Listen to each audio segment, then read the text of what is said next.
I want to get your reaction to that, but first of all, I want to thank you for coming in, because we've covered this story extensively for the last year, and you're the first MP who voted through these changes, who's come on to talk to us about that, and I am grateful to you. So what would you say, looking at Chloe's story? It's heartbreaking, isn't it? Yeah, of course it's heartbreaking, and the loss of your husband or wife are all heartbreaking situations.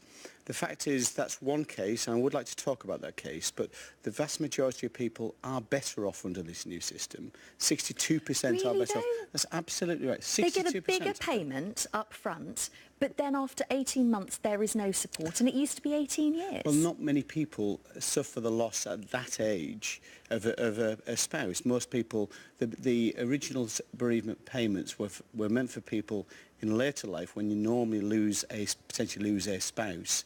So 62% of people are better off. And that's why these new measures were broadly welcomed by the cross-party select committee for work and pensions when they looked at this. So a lot of people are better off, but there are individual circumstances, and I quite understand Mrs. Leaper there, her hardship.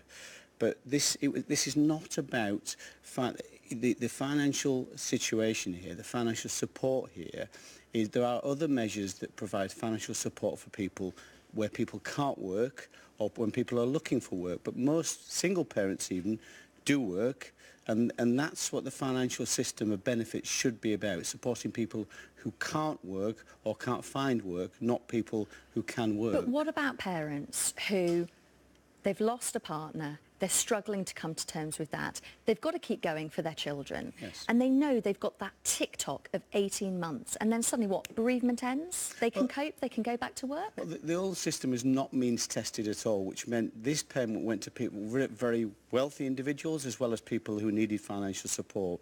And the benefit system, the welfare system, there's two sides to that coin. People who pay into the benefit system, the taxpayer, and the people who receive it. I think most people would agree that payments should be made to those people who are most in need.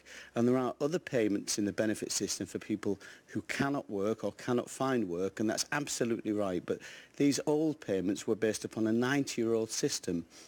People are in a different place now.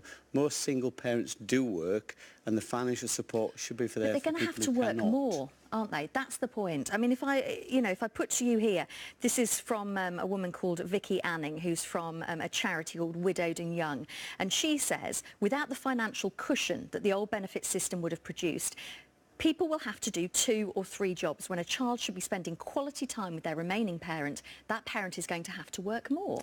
Well, there are specific circumstances, there's no doubt about that, and we need to look at this. But as I said, this is broadly welcome because it helps more people than are disadvantaged, but certainly individual situations where people are in financial hardship, there should be other measures within the benefit system that can help those people, be it job seekers allowance, be it housing benefit, be it personal independence payments where people cannot work.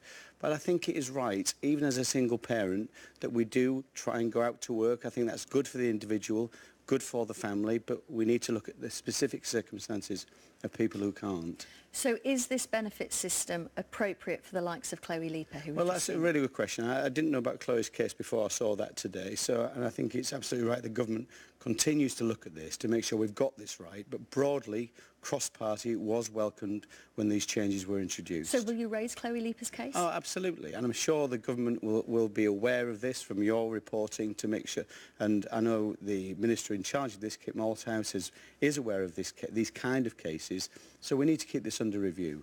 This is just cost-cutting though, isn't it? It's saving the government money. Well, the government doesn't have any money. The taxpayer pays for all benefits. OK, but it's still saving money. It's cost-cutting. Well, as you know, the financial circumstances of this country have not been in a good place for some time. We've addressed we've made a lot of changes which have helped tremendously, but we inherited a huge deficit in this country in 2010. £153 billion a year we were overspending compared to what we were collecting in taxes. So we've got to be careful what we spend and where we spend it and make sure we balance the books. So vulnerable people should be the people who see cuts? Absolutely not. But that's the reality. We've just seen it with Chloe Leaper's case, and there are many other cases that we've reported on. And although you're saying that more people are better off because of this system, there are very many people who are slipping through the net, who are desperate, who are very stressed and want to just spend spend time with their child and they're being forced to either live with in-laws or work more. I think you said it, slipping through the net. We need to look at individual circumstances. But overall, most people are better off under these changes. We've got to look at the ones where things are wrong. But I think you would agree, and most people at home would agree, it's right that financial support is directed at those most in need and not simply given to people regardless of their financial circumstance, which the old benefit was doing. So there are specific support measures within the welfare system to help people who are most in need, who are vulnerable, who are in financial hardship, and that's what it should be, directed at those people.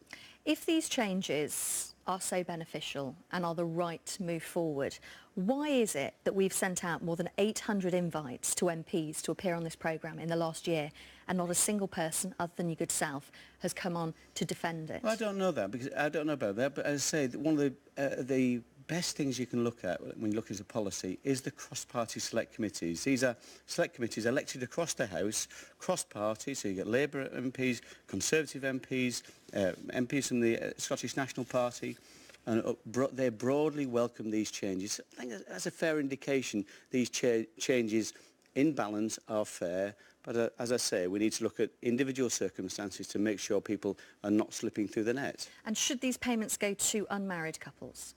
Well, they never have done in the past, so that would be, again, a widening of the benefit net, and we've got to be careful about, again, spending taxpayers' money. So the previous What's the difference whether you're married or not? You're going through the same grief, the same hardship, and the children are suffering the same way. You can certainly make that argument, but the changes mirror the past in that particular area. The changes there's been no changes to whether it's paid to people who are unmarried. So it's something we should look at, but at the moment this has always been to support people who are married or in civil partnerships. So if someone's watching this programme, they've been affected by these changes, and it means that maybe their child is not 18 months old as we saw there, but 5, 6, and they are going to lose that payment, that bereavement payment in 18 months, and they're worried they're going to have to work more and spend less time with their children. What do you say to those people today? I would say go and see their Member of Parliament. Raise that with the Member of Parliament. Parliament does respond, the government does listen, and go and talk, and that Member of Parliament, I'm sure, will raise that matter with the Minister at DWP questions or in debates. I'm very happy to represent those views for any of my constituents and of the cases you've identified. So government does listen, and we need to make sure we get this right. So are you going to try and change things for these families? Well, I think where people cannot work, it's absolutely right, there are benefits that support those people. So we need to look at... But what about people who want to work part-time, who go out, work hard and say, I want to work maybe 3 days a week, but I want to be able to pick my children up from school, be there, support them. I don't want them to be in breakfast club and after school club because I'm having to work every hour that God sends because their father or their mother has died. They're still working, but maybe they haven't got enough money to make ends meet. Well, there is a basic principle that we all have to provide for ourselves and our children. I think most people would accept that as a principle, but where you can't for a certain reason, the benefit system should try and help those people, but it shouldn't help people who simply won't work. It's got to help people who can't work for some reason. Now, that if there's specific circumstances like Chloe, where Chloe can't work for some reason and basically bringing enough to help raise her children, then the benefit system should help Chloe with that situation. So we need to look at those specific circumstances. Should it change from 18 months? Should it go up? Do you think it's reasonable? A cut from 18 years to 18 months is huge. What about something in the middle, even if it was 5 years, for example? Well, the government did listen to the Select Committee's recommendation. It did change it from 12 months to 18 months. All policies should be kept under review, so we need to look at this, but I think, and looking at specific cases, and it's great you've highlighted Chloe's case, look at specific cases, and if we feel the system is wrong, we should definitely change it. Okay, thank you ever so much for coming in. You're welcome, thank you. Well, lots of you starting to share your